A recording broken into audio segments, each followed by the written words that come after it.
हम लोग खुशनसीब हैं कि हमारे यहाँ इमाम बारगाह साहिब ज़मान में आए दिन कोई ना कोई एक शख्सियत तशरीफ़ लाती है। इस वक्त एक ऐसी ही शख्सियत है तो वतन अज़ीज़ का सितारा, लेकिन इस वक्त दुनिया भर में चमक रहा है। आप हजरात आए दिन देखते रहते हैं कि पोस्टर के ज़रिए से किस कदर ये कामयाबी की सीढ़ियाँ चढ़ रहे हैं। अल्लाह करे ये कामयाबी के आला मंजिल तक पहुँच जाएँ।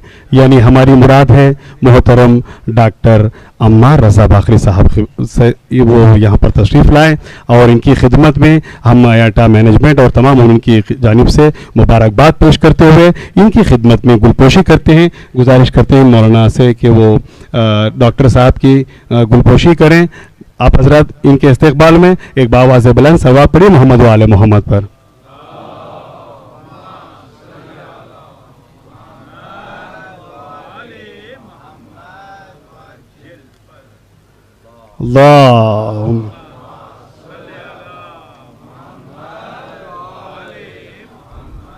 और गुजारिश करते हैं जनाब डॉक्टर अम्मार रज़ा साहब से कि वो यहाँ पर तशरीफ़ लाएँ, अपने तासुरात से अपनी तकरीर से हमें मुस्तफ़ीज़ फरमाएँ। और इंशाअल्लाह तो मौलाना डॉक्टर साहब की तकरीर के बाद अगर किसी का सवाल है तो वो सवाल भी पूछ सकते हैं या यहाँ पर या फिर जो है। अस्सलामु अलैकुम। सबसे पहले औज़ुबिल्लाहि मिनश्शैतानिर्रजीम बिस्मिल्लाहिर्रहमानिर्रहीम अल्हम्दुलिल्लाहि रब्बिल आलमीन क़ाला अमीरुल मोमिनीन अलैहिस्सलाम या मन इस्मुहु दवा व ज़िक्रुहु शिफ़ा सल्लल्लाहु बर मोहम्मद व आले मोहम्मद सल्लल्लाहु अला मोहम्मद। सबसे पहले तो मैं शुक्रगुज़ार हूँ आयाटा की कमेटी, मैनेजमेंट कमेटी और हुज्जतुल इस्लाम मौलाना सरकार आबिदी साहब का कि ये मौका इनायत फरमाया। और मैं जसारत कर रहा हूँ कि मौलाना के बाद जो है बोलने की जसारत कर रहा हूँ, बख्श दें, आप मेरे से बड़े भी हैं उम्र में जी। तो ये मैंने सोचा कि मैं क्या सब्जेक्ट पे बात करूँ, तो ख्याल ये आया कि सबसे पहले हेल्थ पे बात हो, क्योंकि बहुत खुशी होती है कि इतने सारे नौजवान बैठे हैं और कुछ मिडिल एज वाले भी हैं। तो हो सकता है कि आप कुछ चीज़ें अगर एक लफ्ज़ भी आप इसमें से अडेप्ट कर लें या इसको प्रैक्टिकली अगर इसको इम्प्लीमेंट करने लग जाएं तो इंशाल्लाह सबके लिए अच्छा होगा। तो इसमें मैंने सोचा कि आप सब जानते हैं ये मौला कायनात की हदीस है कि health is the best possible blessing, माने सबसे बड़ी रहमत अगर अल्लाह ने दी है तो वो सेहत है। और इसी तरीके से इमाम सादिक़ अलैहिस्सलाम ने भी फरमाया है, क्योंकि बहुत सारे लोग यहाँ पे रोज़े माश के लिए आए हैं, पैसे बनाने के लिए आए हैं, तो मौला फरमाते हैं कि वेल्थ माने दौलत कमाना भी एक नेमत है, एक ब्लेसिंग है, लेकिन उससे बड़ी नेमत जो है सेहत का होना है। क्योंकि अगर सेहत चली गई तो आपकी दौलत काम आने वाली नहीं है। आप सब ये चीज़ें जो बहुत आसान हैं, और इसलिए मैंने सोचा कि अगर कुछ फार्मूला दूं तो क्या आसान फार्मूला दूं। फार्मूला ये है 5 चीज़ें, हम तो 5 से बहुत आशना हैं, तो 5 ही चीज़ें बताऊंगा इंशाल्लाह जी। तो 5 चीज़ें ये कि सबसे पहले ग़िज़ा, जो चीज़ आपके जिस्म में जा रही है उसको कंट्रोल करें। कंट्रोल के माने ये नहीं है कि आप छोड़ दें। इमाम मूसा काज़िम अलैहिस्सलाम 1400 साल पहले इन्होंने फरमाया है इमाम ने कि आप खाना मॉडरेशन में खाएं, लेकिन ये नहीं कि खाली पेट रह जाएं, ऐसा नहीं है। तो खाली डाइटिंग का माना खाली पेट रहना नहीं है। डाइटिंग का माना ये है कि खाएं लेकिन मॉडरेट क्वांटिटी में खाएं, और फल का इस्तेमाल ज़्यादा करें, वेजिटेबल्स का इस्तेमाल ज़्यादा करें, नेचुरल चीज़ें जो हैं उनका इस्तेमाल ज़्यादा करें। इसमें हमारे आइम्मा मासूमीन ने इतनी तायद की है, आज वो चीज़ें साइंस प्रूफ कर रही है। इसकी एक मिसाल दे देता हूँ। इमाम रज़ा अलैहिस्सलाम फरमाते हैं कि जो है गोश्त खाओ ताकि जो है आपके जिस्म में क़ुव्वत आए और उस क़ुव्वत से आप कोई भी जरासीम का मुकाबला कर सकें।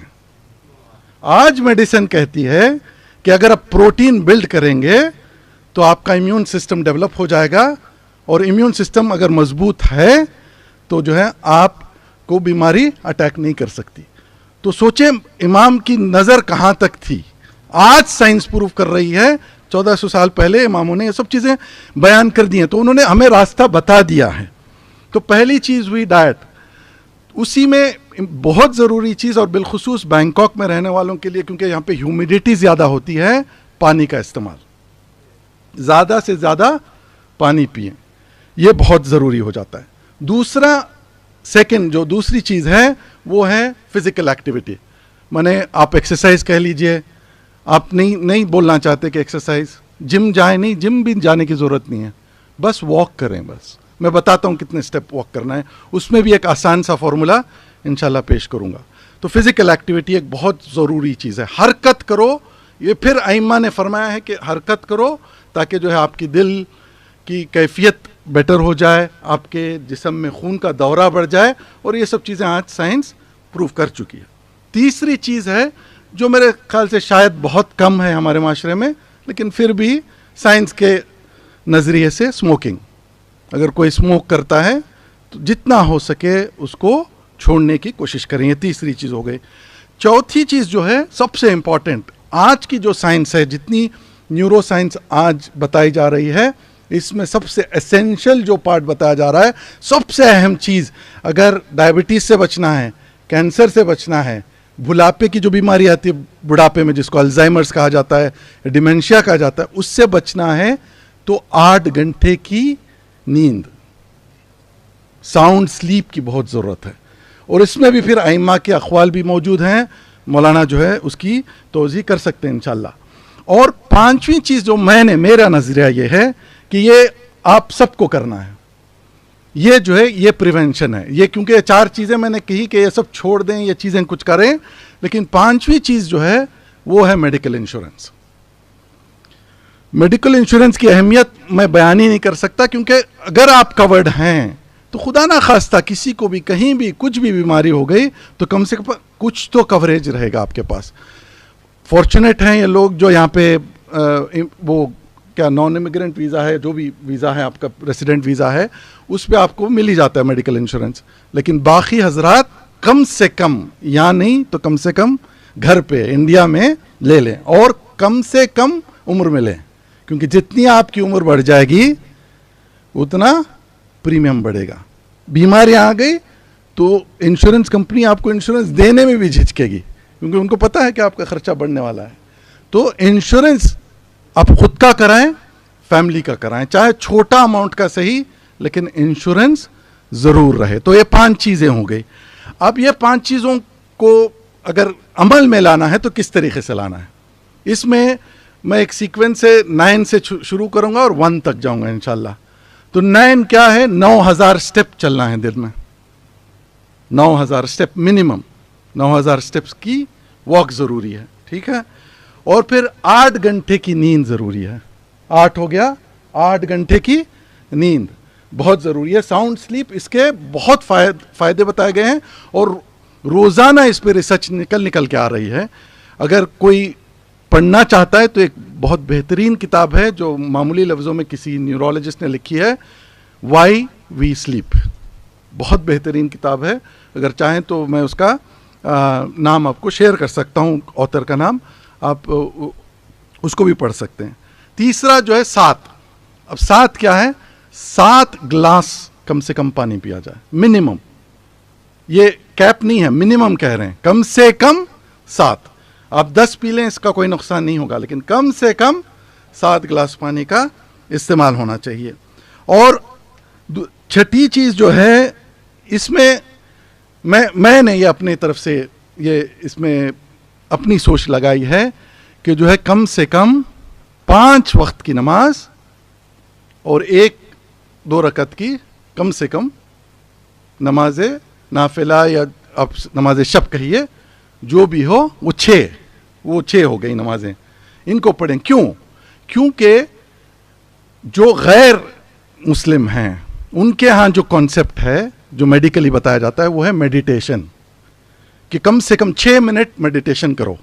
हमें मेडिटेशन करने की ज़रूरत नहीं है, क्योंकि अगर हम पूरी ध्यान के साथ अगर 5 नमाजें पढ़ लें तो जो है काम हो जाएगा। क्योंकि जितनी आपको फिजिकल बेनिफिट नमाज से होती है, जैसे आपने सर झुकाया, आपके सीधे दिमाग की तरफ खून बहता है, आप उठ खड़े हुए, आपकी दिल की तरफ खून चला जाता है, आपका दिल बेहतर काम करने लगता है, ठीक है। और आपके सारे, जैसे आपने अल्लाह अकबर कहा, बिल्कुल ये शोल्डर और ये मसल्स बिल्कुल स्ट्रेच हो जाती हैं। आप खड़े रहे, खड़े रहने का फ़ायदा आज साइंस बता रही है कि जितना हो सके खड़े होकर काम करें, बैठ के नहीं। तो आप अगर कॉर्पोरेट्स में जाएंगे आजकल तो स्टैंडिंग डेस्क मिलते हैं, मेरी ऑफिस में भी है, इसके रखो लैपटॉप और खड़े रह के काम करो, क्योंकि जितना खड़े रहेंगे उतना एक्सरसाइज हो जाता है मसल्स का, जो पैरों की मछलियाँ या मसल्स होती हैं उनका काम हो जाता है।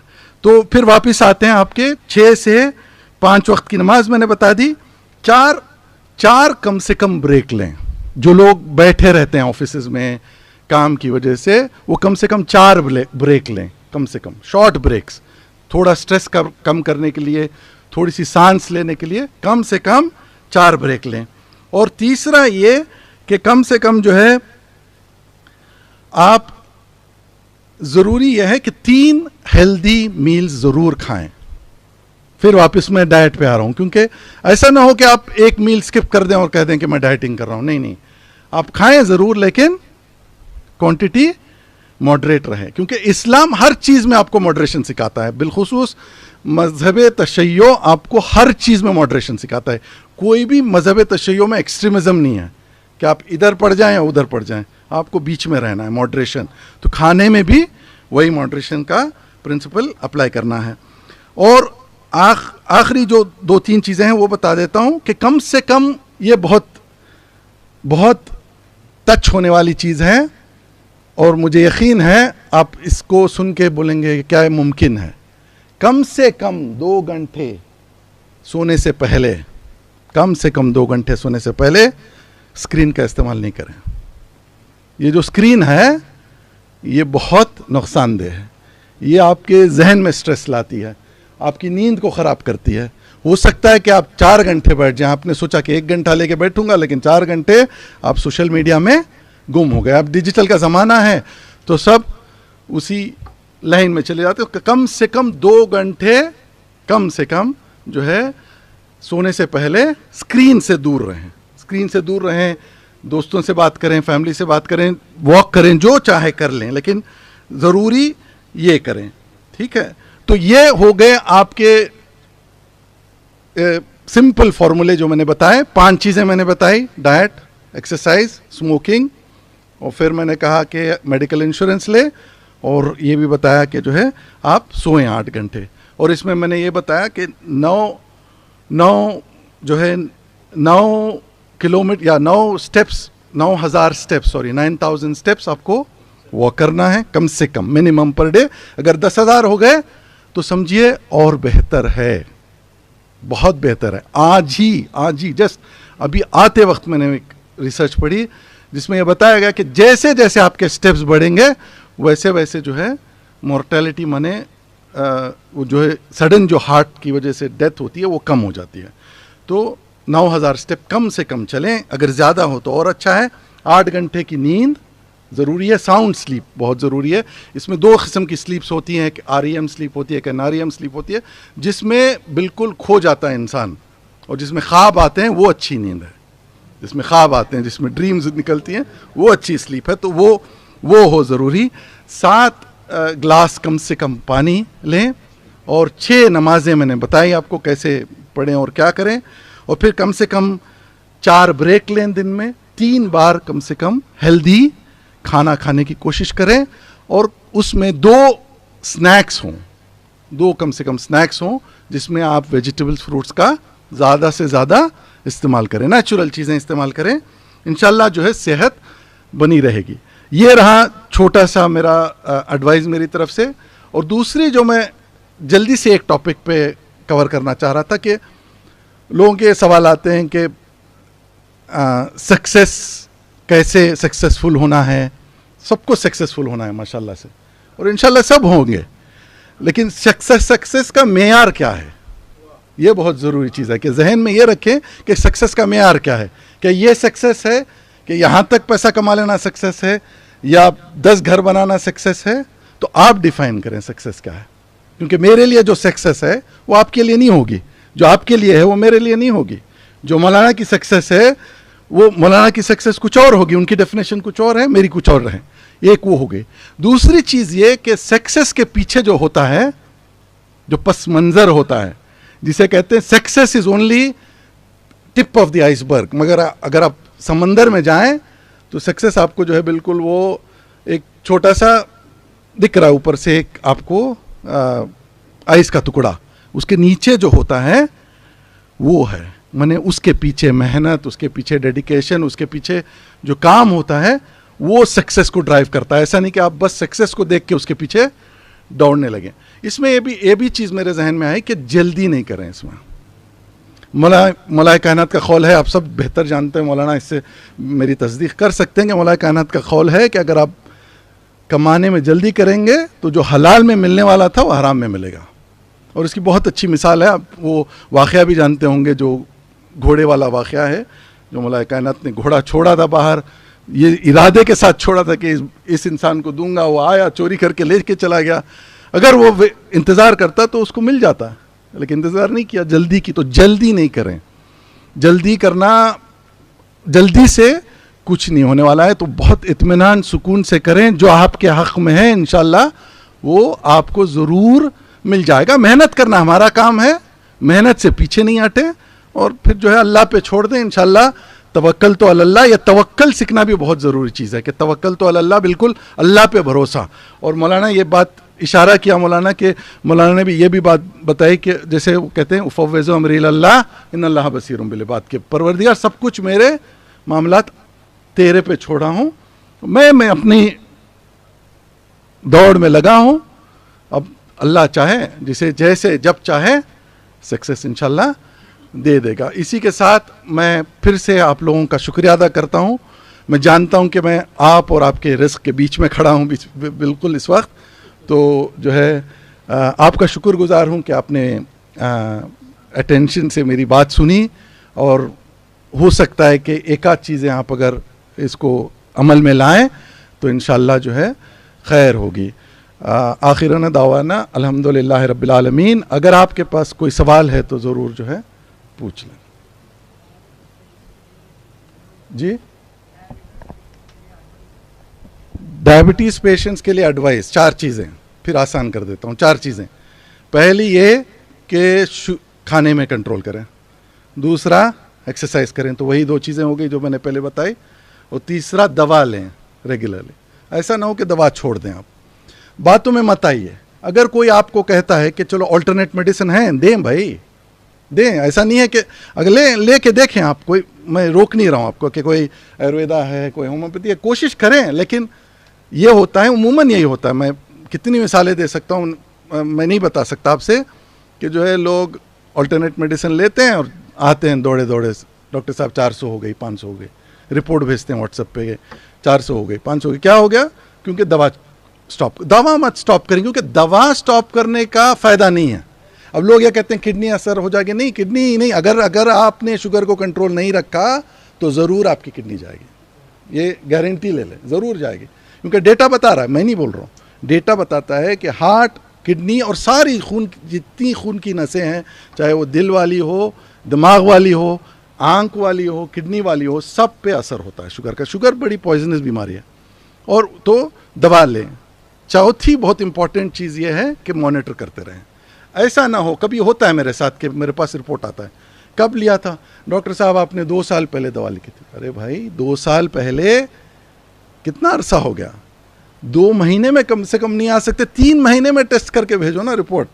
और रिपोर्ट क्या करना है? व्हाट्सएप पे फ्री भेजना है, और फ्री कंसल्टेशन मिल रहा है आपको, ठीक है? तो टेस्ट करा के कंसल्ट ज़रूर करें। ये इंप्रेशन में नहीं रहे कि ये दवा आ गई, चलो भाई आज दवा लग गई और ये दवा सारी ज़िंदगी काम आएगी, नहीं आएगी। क्योंकि शुगर, एक बहुत बेसिक चीज़ बता देता हूँ, अगर जो अंग्रेज़ी जानते हैं वो समझ जाएंगे, प्रोग्रेसिव डिजीज़ है, माने रुकने वाली नहीं है।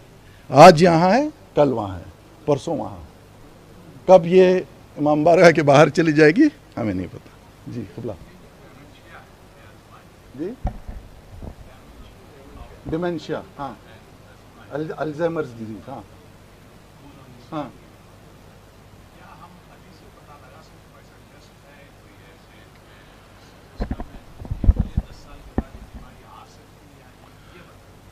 बड़ा अच्छा सवाल है।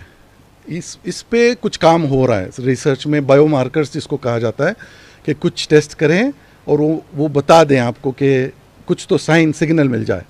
अभी तक ऐसा सिग्नल नहीं मिला है। जो एक पॉसिबल सिग्नल है, समझे 50-60 साल के बाद एक एमआरआई अगर स्कैन हो दिमाग का, और अगर उसमें एक डिपॉजिट होता है जिसको एमाइलॉइड कहते हैं, एमाइलॉइड बॉडीज़ कहते हैं, वो जो है जमा हो जाता है, और उसकी जमा होने की वजह बताया जाता है कि कम सोना का उसकी एक सबसे, क्योंकि एक्सपेरिमेंट्स किए गए हैं जहाँ पे लोगों को सुलाया गया है, कुछ लोगों को जगा के रखा है, और वो जब स्कैन किया है तो जो लोग जागते रहे बहुत दिनों तक, उनका एमाइलॉइड बढ़ गया, क्योंकि वो जो ड्रेनेज सिस्टम है ब्रेन का, वो काम करना बंद कर देता है अगर सोए। तो इसीलिए अल्लाह ने, देखें आप कितना नेचर कितना खूबसूरत है, कुरान में है ये बात, नेचर कितना खूबसूरत है। अल्लाह ने रात और दिन पैदा किया है ताकि आप रात को सोएं। कुरान में है, रेस्ट करें आप। You have created night and darkness for you to rest. तो रेस्ट करें ज़रूर। ऐसा ना हो कि आप जो है पूरी रात बातों में या कुछ में, कोई भी चीज़ में इस्तेमाल नहीं करें। तो एक टेस्ट कोई स्पेसिफिक है नहीं, लेकिन अगर किसी को थोड़ा थोड़ा माने लॉस ऑफ मेमोरी होने लगे, अगर जल्दी से देख लें तो हो सकता है कि जो है उसके आजकल ट्रीटमेंट्स, बहुत सारी कंपनी अल्जाइमर्स पे काम कर रही हैं, बहुत सारी दवाइयाँ बन रही हैं जी। कोलेस्ट्रॉल जी, हाँ।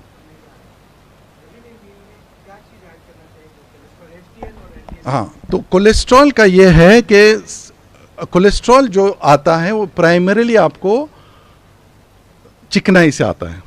तो बटर, चीज़, सैचुरेटेड फैट्स माने जो फैट, या मोनो अनसैचुरेटेड फैट कहते हैं, जो फैट जो है जमा हो जाए, अगर दही नहीं, जो नहीं, अगर जो फैट है वो जमा हो जाए, ये दूध है जो जमा हो रहा है, लेकिन अगर दही दूध, अगर समझे दूध में थोड़ा फैट है, लेकिन वो अगर मिनिमम क्वांटिटी एक गिलास लिया जाए तो उसमें कोई नुकसान नहीं है। ये सब मॉडरेशन का मामला है। तो पहले तो ये कि जो है एक वो हो गया, डाइट में तेल का इस्तेमाल, चर्बी का इस्तेमाल, बिलखुसूस जो गोश्त की चर्बी होती है, उसमें जो दो चीज़, ये बात बता देता हूँ आसान रखें ताकि आसान हो जाए। गोश्त में दो चीज़ें होती हैं, एक होता है प्रोटीन जो गोश्त होता है एक्चुअली, और एक होता है जो ऊपर उसके जो फैट होता है। अगर आप फैट निकाल के अगर बस प्रोटीन खाएं तो इमाम रज़ा अलैहिस्सलाम ने जो बताया है वो फ़ायदा मिलेगा आपको ज़रूर, लेकिन अगर फैट खा लिया तो कोलेस्ट्रॉल आपका बढ़ने लगेगा। अब इसे कम करने के लिए और उसका अगर प्रिवेंशन करना है तो फिर वॉकिंग, ये भी एक बहुत आसान सा तरीक़ा है कि आप उसको बर्न कर दें, जो खाया आपने वो बर्न कर दिया जी।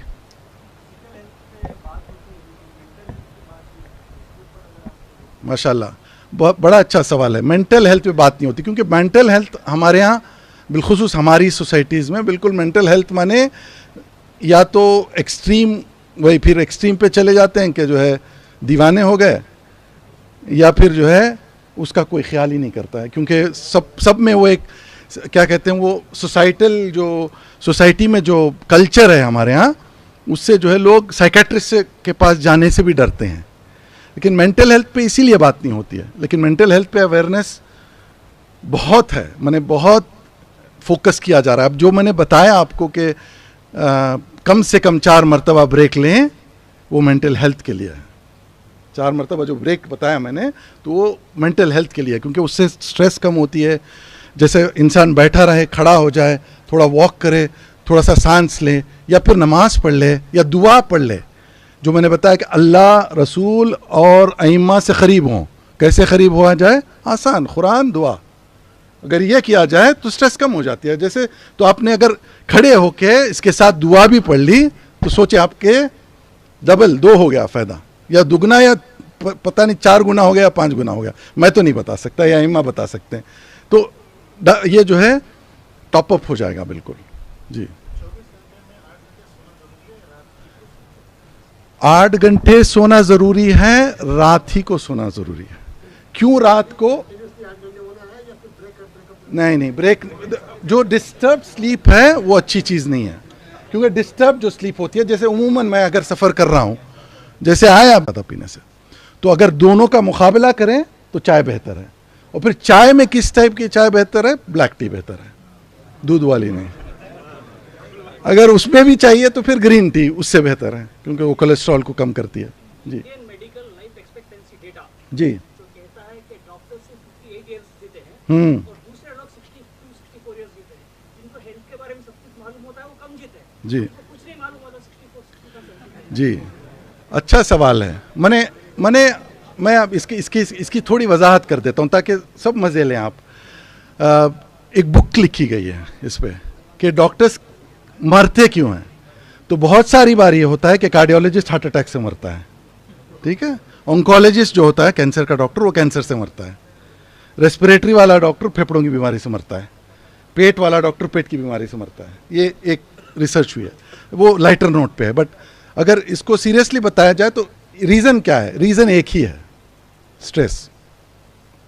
बस आपकी सारी बीमारी आप उनको सुना रहे हैं, वो सारा बोझ अपने सर पे ले रहे हैं।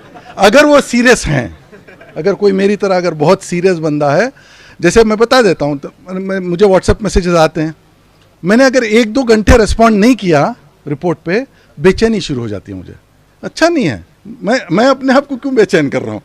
वो भेजने वाला ने तो भेज दिया है, मुझे जब करना है तब कर लूँ, लेकिन वो बेचैनी रहती है। तो वो जो स्ट्रेस आती है ना, जो आप अपनी स्ट्रेस हमारे पे डाल देते हैं, उसमें कुछ लोग होते हैं जो बहुत शांत बाय नेचर, बहुत कूल होते हैं, वो सीरियस नहीं लेते, लेकिन कुछ लोग हैं जो बहुत सीरियस ले लेते हैं। और काम का जो स्ट्रेस होता है, नींद भी डॉक्टर की बहुत ख़राब होती है। बहुत सारी बार जो है नींद का, मैंने क्या कहें, मैंने हॉस्पिटल से फ़ोन आ गया, रातों रात ड्यूटी करनी पड़ती है, 48 आवर्स की कभी ड्यूटी लग गई, ट्रैवल रहता है उसके साथ, कॉन्फ्रेंस में जाना है तो फिर रात भर ट्रैवल कर रहे हैं, फिर नींद गई, तो बैक टू बैक एक वो रूटीन बन जाता है, जिसके असरात जो है बिल्कुल नेगेटिव हो जाते हैं अनफॉर्चुनेटली। जी आदत नहीं करें, क्योंकि मेडिसिन लेना बहुत आसान है, प्रिस्क्राइब करना भी बहुत आसान है, लेकिन यह है कि अगर किसी को लेने की आदत पड़ गई तो फिर वो बिना मेडिसिन के नींद नहीं आएगी। तो जितना हो सके कोई और तरीके से नींद, जैसे एक टाइम फिक्स कर लें, एक तरीका है। दूसरा ये कि खाना कम से कम 2-4 घंटे पहले खा लें। तीसरा ये कि वॉक करना शुरू कर दें, खाना खाया 1-2 घंटे छोड़ा, फिर वॉक करें, अच्छा सा वॉक करके आए, नींद आ जाएगी। चौथा तो है ही जो स्पिरिचुअल है, दुआ पढ़ें, कुछ वो हैं जो मौलाना बता सकते हैं, जो दुआएं हैं स्पेसिफिकली नींद के लिए, वो जी बिल्कुल जी जी ठीक है। तो अच्छा सवाल है, क्योंकि बहुत रेलेवेंट है। आज परसों ही हुआ ना, यूके में केस हो गया, बहुत मीडिया ने इसको उछाला। अब एक बात याद रखें, कोई भी दवा, चाहे आप सिंपल सी क्रोसिन गोली, कितनी ली होगी आप लोगों ने क्रोसिन? कम से कम, सब ने यहाँ कम से कम 100 क्रोसिन की गोली भी ली होगी, कम से कम मिनिमम। तो क्रोसिन की गोली भी लिवर ख़राब कर सकती है, बट कितने परसेंटेज में? 0.2%, 0.3%। माने 1 लाख लोगों में 2 लोग, या 10 लाख लोगों में 2 लोग, 1 करोड़ लोगों में 2 लोग, ये परसेंटेज होता है। तो इसी तरीके से कोविड वैक्सीन का जो साइड इफ़ेक्ट बताया गया है, जिसमें प्लेटलेट्स वो हो जाती हैं और क्लॉट बन जाता है, वो जो साइड इफ़ेक्ट बताया गया है, वो जितना मुझे याद है 2 से 3 महीने के अरसे में आ जाता है वैक्सीन लेने के बाद, पहली चीज़। दूसरी चीज़ ये कि परसेंटेज जो है बहुत छोटा है, माने कम से उसका परसेंटेज 2 in 1 लाख है, 2 in 1 लाख या 2 in 10 लाख है, 2 in 10 लाख है। 10 लाख लोगों में 2 लोगों को हो सकता है। तो वो रेयरिटी, तो कोई भी चीज़ आप, जैसे मैं तो इसकी मिसाल यही देता हूँ, बहुत आसान मिसाल है। आप नीचे उतरे, चलने लगे, या नीचे भी नहीं उतरे, सीढ़ियों पे जा रहे हैं, कोई फिसल सकता है ना, किसी का पैर स्लिप हो सकता है। तो आप क्या चलना बंद कर देंगे? नहीं, नहीं ना। रोड पे जाएंगे, कोई गाड़ी ले आके आपको धक्का दे सकता है, उसमें जान भी जा सकती है, तो क्या आप छोड़ देंगे? नहीं। तो क्या है, एहतियात बरतना है। जो फायदे कोविड उस टाइम पे अगर वैक्सीन नहीं होती, उस टाइम पे अगर वैक्सीन नहीं होती तो ये पैंडेमिक कंट्रोल में नहीं आ सकते थे, चांस ही नहीं थी। दो ही वजह से पैंडेमिक कंट्रोल में आई है, एक तरफ वैक्सीन है, दूसरी तरफ इन्फेक्शन हुआ है लोगों को, और एक दूसरे से एक को फैला है। जो फैला है तो उससे कहते हैं हर्ड इम्यूनिटी, माने 100 लोगों में इम्यूनिटी आ गई, रेसिस्टेंस आ गया वो वायरस से, तो वायरस भाग जाती है या कमज़ोर पड़ जाती है वायरस, वही हुआ। अब वैक्सीन का जहाँ तक मामला है, ये बहुत हिसास बात कहूँगा मैं। आपने जाके अपने घर पे चेक करिए, सब जितने भी साहिब औलाद हैं सब अपने बच्चों के इम्यूनाइजेशन कार्ड देखें। कम से कम आपने पहले 1 साल में आपके बच्चे को 10 वैक्सीन दिए होंगे, कम से कम मिनिमम। आजकल तो 15 से 18 भी देते हैं, 15 to 18 वैक्सीन दिए जाते हैं। और उसी वैक्सीन की वजह से दुनिया में बहुत सारी बीमारियां ख़त्म हो गई। आज किसी ने टेटनस सुना?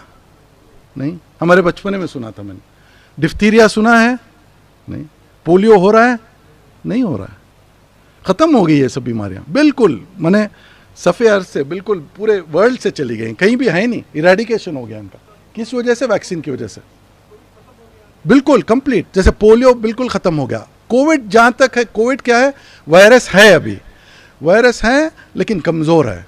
तो क्या करेगी? नज़ला आपका बिल्कुल जो कॉमन कोल्ड जैसा वो सिम्टम्स आते हैं चले जाते हैं। अब उसमें कुछ लोग होते हैं बहुत सेंसिटिव है, मेरे कुछ लोग कलीग्स दुबई में, वो जो है जैसे सर्दी हुई वो किट लाया, टेस्ट कर लिया, फिर फ़ोन करते हैं, अरे डॉक्टर साहब वो पॉजिटिव आ गया। अरे छोड़ो, पॉजिटिव आ गया, 2-4 दिन घर पे रहो, फिर निकल जाओ, हो गया।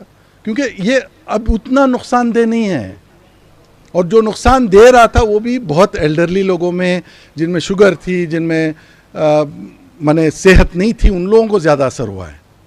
नौजवान बहुत कम असर हुआ है उसका। तो वैक्सीन से डरे नहीं, क्योंकि वो वही सवाल किसी ने पूछा कि मेरे बच्चे को क्यों 9 वैक्सीन या 10 वैक्सीन या 15 वैक्सीन दे रहे हैं 1 साल में, किसी ने नहीं पूछा। जी जी जी। रेड बुल, तो मैं ये सब्जेक्ट कुछ टच करने वाला था। जब मैंने डाइट का बात की तो डाइट में कोक पेप्सी का इस्तेमाल ज़ीरो कर दें, ज़ीरो। और मुमकिन है, ऐसा नहीं है कि नहीं हो सकता है, आप अगर इरादा कर लें तो कोई मुश्किल बात नहीं है। और अब तो आसान तरीक़ा है, आप तो अब जानते हैं कौन बनाता है कोक पेप्सी, हो गया। अगर आपको गाज़ा वालों से हमदर्दी है तो इजराइल का प्रोडक्ट बंद कर दें, हो गया, ख़त्म, खलास, समझ गया। ये हो गया। जहाँ तक रेड बुल, हाँ मैं बताता हूँ। तो इसमें रेड बुल जो है ना, रेड बुल में कैफीन भरा रहता है, कैफीन जो आपको सोने से रोक देता है।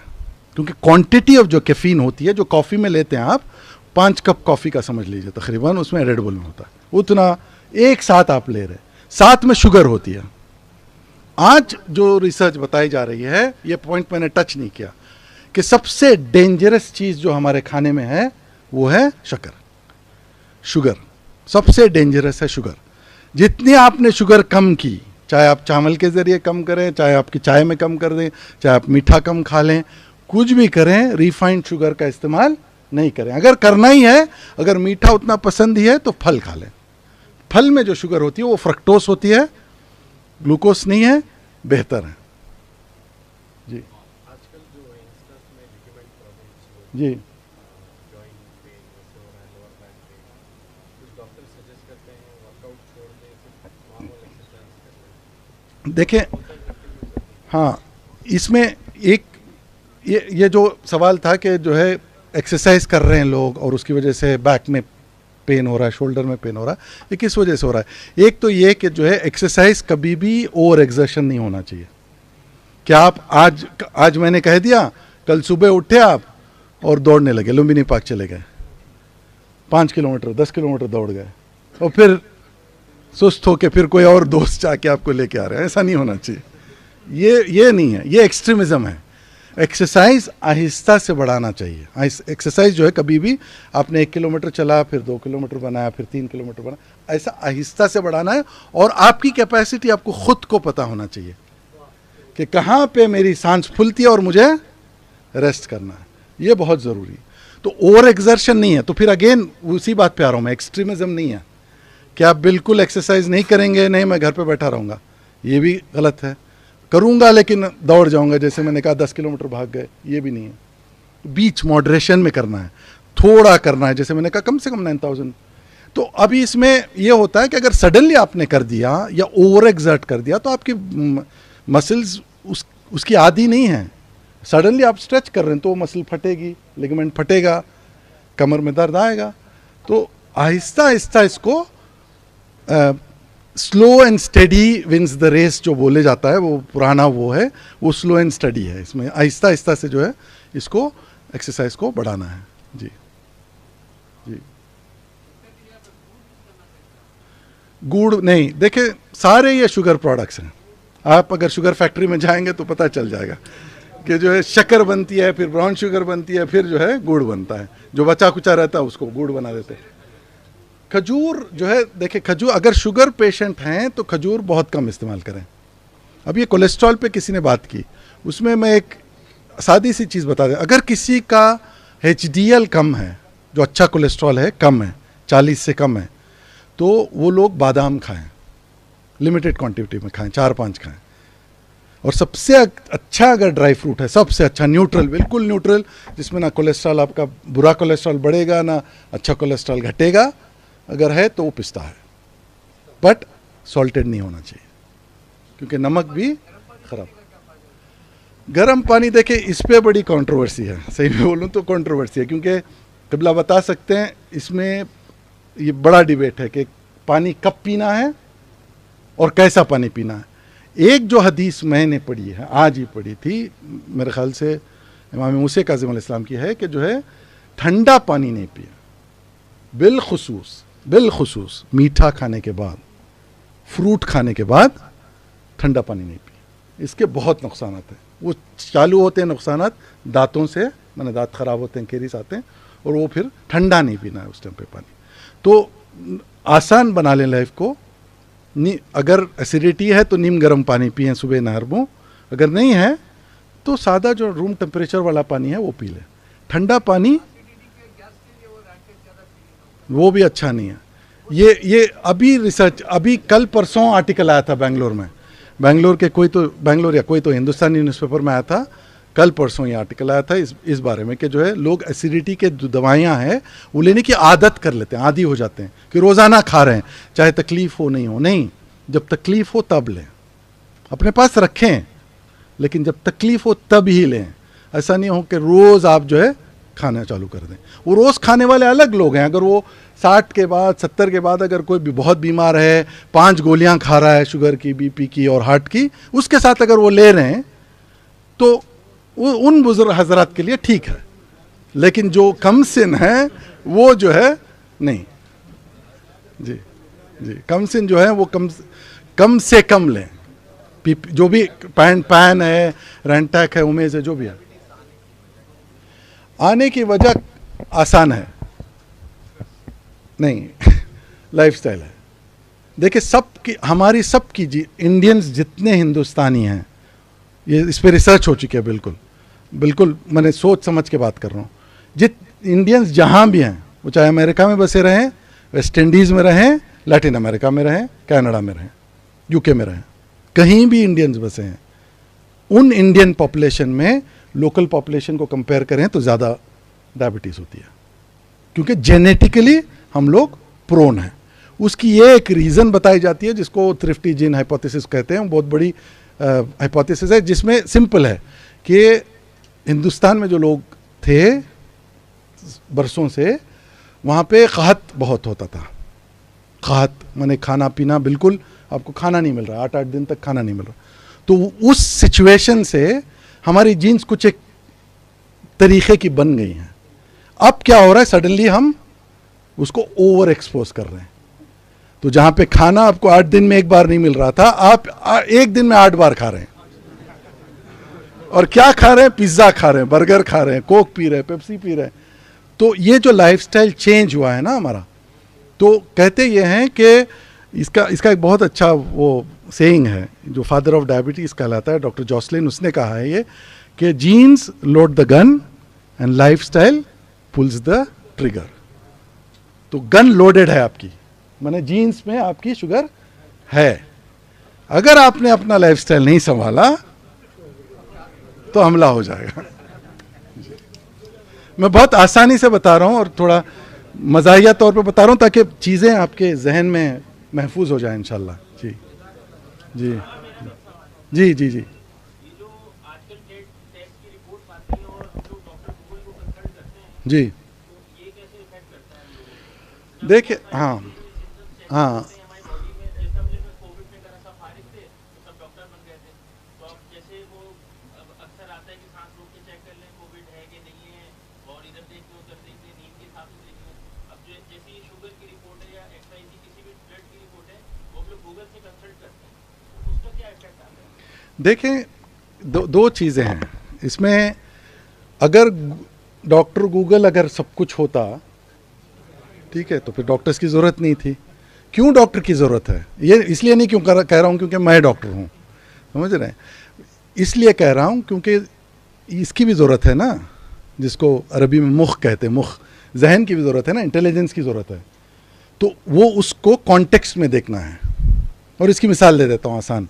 मैंने कहा व्हाट्सएप पे रिपोर्ट्स, कभी कभी ये होता है कि रिपोर्ट भेज देते हैं लोग, और मैं आजकल गुस्सा हो जाता हूँ रिपोर्ट में। अरे कुछ तो बैकग्राउंड बताओ भाई, किसका रिपोर्ट है, क्या है, पहले शुगर थी नहीं थी, क्या था, आपने रिपोर्ट भेज दिया बिना कोई कॉन्टेक्स्ट के। अगर मैं रिपोर्ट पढ़ के आपको डायग्नोसिस दूं गलत है, चाहे मैं डॉक्टर हूं, तो गूगल वही करेगा, आपकी ना कॉन्टेक्स्ट देख रहा है, ना आपकी सिम्टम्स देख रहा है, ना कुछ देख रहा है।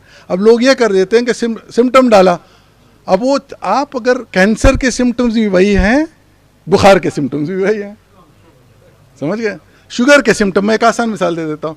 शुगर में पैरों हाथों में दर्द होता है, आपको सर्दी आ गई, नज़ला आ गया, पैरों हाथों में दर्द, शुगर आ गई मुझे। अरे कैसे भाई, वो उसका रीज़न अलग है ना, लेकिन सिम्टम एक है। सर में दर्द, सर में दर्द नींद नहीं होने से भी हो सकता है, स्ट्रेस से भी हो सकता है, धूप से भी हो सकता है, लेकिन सर में दर्द ब्रेन के कैंसर होने से भी हो सकता है। करेक्ट है, सही। तो एक वो अगर आप उसको आउट ऑफ कॉन्टेक्स्ट लेंगे, तो इसीलिए जो आज ये, क्योंकि आपने अच्छा सवाल पूछा तो मैं नौजवानों की फ़ायदे के लिए बता देता हूँ। आजकल आर्टिफिशियल इंटेलिजेंस का इस्तेमाल बहुत हो रहा है, बहुत। हेल्थ केयर में आर्टिफिशियल इंटेलिजेंस इतना हो रहा है, मैं कुछ नहीं बता सकता। अभी परसों हुई फ्राइडे कॉन्फ्रेंस में गया था, मैं खुद स्टीयरिंग कमेटी में था, हमने रखी थी वो टॉपिक, और इतनी बहस व मुबाहसा हो रहे हैं उस पर कि हेल्थ केयर में आ जाएगा, आ रहा है, आ गया है। और आप ये बात सुन के चौंक जाएंगे कि हेल्थ केयर में सबसे बड़े प्लेयर्स कौन होंगे, सबसे बड़ी कंपनियां, किन का इन्वेस्टमेंट होगा हेल्थ केयर में। कोई बताए मुझे, नौजवान हजरात पढ़े लिखे बताएं। इजराइल नहीं, मुल्क छोड़ें, कंपनियों के नाम बताएं। फाइजर है, फूड कंपनीज का, और क्या है, बिलीव करेंगे आप, सबसे बड़ा इन्वेस्टमेंट अमेजॉन, गूगल, माइक्रोसॉफ्ट का है। क्यों? हेल्थ और टेक्नोलॉजी को मर्ज करके जो डेटा की जो वैल्यू है, आप एक दिन में 8000 डेटा पॉइंट्स जनरेट करते हैं एक इंसान, वो सारा डेटा जमा करके जो है वो एनालाइज करके बैकएंड में उसका इस्तेमाल होता है। तो आपकी बात इसलिए मैं ये थोड़ा सा डाइवर्ट हो गया, लेकिन ये बताना था कि जो आर्टिफिशियल इंटेलिजेंस जैसे है उसकी भी जो लिमिटेड वो है, जितना आपने उसमें फीड करके रखा है मशीन में, जिसे मशीन लर्निंग कहते हैं, अगर जितना फीड करके रखा है उतना ही समझती हो मशीन, उससे बाहर का दो आप तो आउट ऑफ सिलेबस क्वेश्चन है वो। जैसे आपको एग्जाम में आ गया आउट ऑफ सिलेबस, क्या करेंगे, कुछ नहीं लिखेंगे, वही हाल है। तो इसमें इसकी बहुत ज़रूरत है कि कॉन्टेक्स्ट को, पूरे हालात को मद्देनज़र रख के रिपोर्ट को पढ़ें। खाली रिपोर्ट पढ़ने से किसी का कोई डायग्नोसिस नहीं हो सकता है। जी जी, बहुत शुक्रिया आप लोगों का।